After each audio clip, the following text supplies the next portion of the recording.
Hello friends. So actually நிறைய பேர் என்கிட்ட அந்த லெக் பெண்டுக்கு மெடிசனும் ஒர்க் அவுட்டும் கேட்டிருந்தீங்க.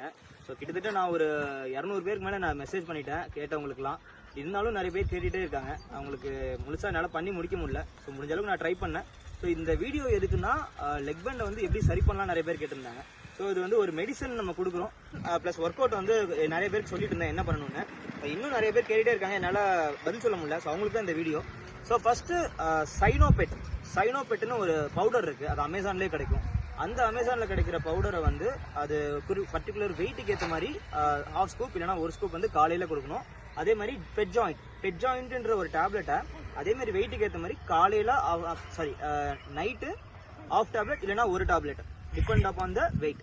ஸோ இது கொடுத்தோம்னா மோஸ்ட்டாக இந்த ரெண்டு காலம் வந்து ஸ்ட்ரைட்டாக வந்துடும். இப்படி நிறைய பேர் என்கிட்ட சொல்லுவாங்க, எனக்கு வந்து பப்பி இப்படி வளைஞ்சிருக்கு காலு, இல்லை இந்த சைடு வளைஞ்சிருக்குன்னு. ஸோ இப்போ அது பிரச்சனை கிடையாது நமக்கு. இந்த மெடிசன் மட்டும் ப்ராப்பராக கொடுத்துட்டு கட்டி போடாதீங்க, ஸ்விம்மிங் விடுங்க. பப்பியை வந்து ஒரு 4 to 5 டைம் ஸ்விம்மிங் விடுங்க. அதுக்கு மேலே கட்டி போடாதீங்க, டைல்ஸில் விடாதீங்க. தேங்க்யூ.